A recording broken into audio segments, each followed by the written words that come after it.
welcome back. I'm Lauren Bird. I'm a producer with About That. Today we're talking about why rent in Canada is so expensive. It's increased by double-digit percentages in many cities across the country, and a lot of people are really struggling to keep up.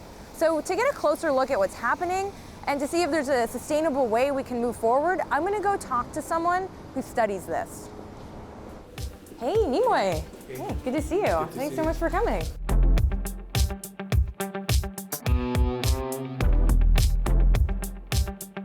Nemoy Lewis, thanks so much for being here. Thanks for having me. So you study housing at the School of Urban and Regional Planning at Toronto Metropolitan University. Yes. Not too far from here. Yes. So we're standing on the 12th floor rooftop of a housing co-op, and if we look out, we can see, condo buildings and high-rises going up. What does this scene tell you? Like, what's happening?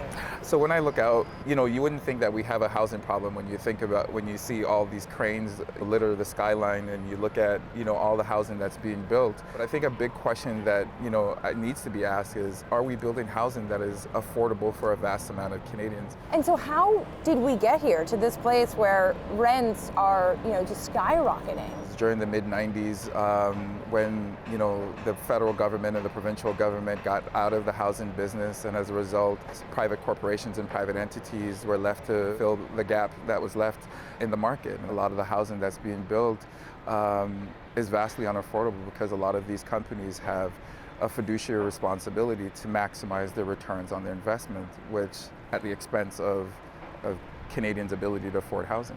Right, because they have investors and they have to make money. Like, what are some of the other factors at play here, though? Like, you mentioned the supply as well. Like, how is that really coming about? Now, as the pandemic is nearing to an end, we see folks are being asked to return back to work and folks are moving back into the city. We see the border is opening, tourism is increasing in the sense that, units are being used for short-term rentals and Airbnbs.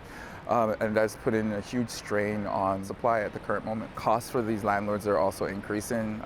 We see rising interest rates, and so for some landlords that means that it's a higher borrowing cost. Landlords are trying to get the most rent that they can in order to cover their expenses. Right, exactly. So their costs are rising and they've got to pass that on to the renters. I'd love to show you a clip of someone we spoke with earlier, Daniela. So Yes. She's run into a bit of trouble, and I'll just play you the clip. My most recent landlord was saying that he wanted to increase the rent by $500, so from $1,800 to $2,300 a month, and that was just too much for me. What do you think of seeing that? I'm not surprised. It's a landlord market right now. It's red hot, and when I see that, I think about some of the failed policies that is failing that renter. Right. Okay, it's really starting to come down. Do you want to go inside? Yes, thank you. Let's go. We were talking about Daniela and her situation. So what is really the breaking point for people here? Like, how much can people be expected to continue to keep paying? I think about the policy of not applying rent control on properties that were built after November 2018 that allows landlords to increase rents year over year, and which doesn't provide the ability for renters like Danielle to plan out the year and to budget. How has policy really shaped where we are right now, or I guess the lack of? I think policy shaped where we are right now is just a lack of investment into housing. When the provincial and the federal government got out of the housing business, as a result, it was left for the private sector to fill the void. And when we look at all the housing that is being built since their departure, it's been primarily condominiums that is being built, not affordable purpose-built rentals, or we're not seeing more co-ops like the one that we're in today that are being built to ensure that housing remains affordable in perpetuity and not just affordable for a prescribed period of 20 or 25 years with a 5-year phase-out period in where that housing then returns back to market rent. And as a result, we're going to find ourselves back in the same position. So we're leaving it really up to the market to kind of figure out, to level out the housing. Yes. Basically. Yes, and when we leave it to market-based solutions don't take into consideration a sort of a human rights-based approach to housing, and where recognizing that all Canadians should have the right to secure, adequate, and affordable housing. How does that need to change? I think we need to change our mindset in terms of how we see housing. I think recognizing housing for its social function, and where it provides shelter, it provides security, and where housing is not being viewed and recognized as a commodity.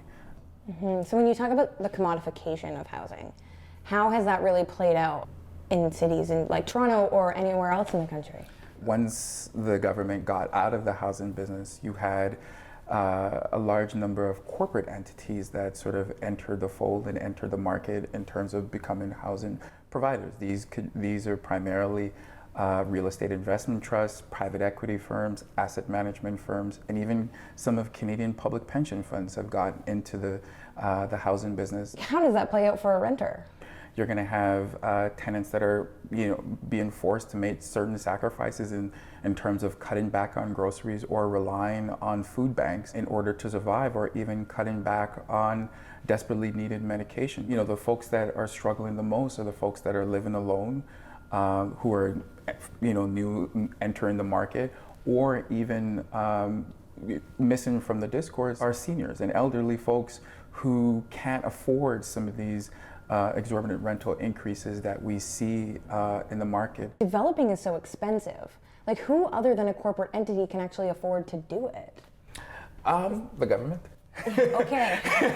But should the government be doing it? Because after World War II, right, they built tons of housing. Like, I can think of my hometown, and it's littered with these little story-and-a-half houses that were built after the war for people. I think that this is what the government needs to be doing if it's going to be serious in terms of advocating for a human rights-based approach to housing. I know that was one of the things that was baked into the National Housing Strategy, was compelling some of the other levels of government to adopt more of a human rights-based approach to the programs, policies that they have. But the problem is that we're not seeing some of those changes at the provincial level, and we're not seeing some of those changes at the municipal level. Why is this such a hard thing to fix?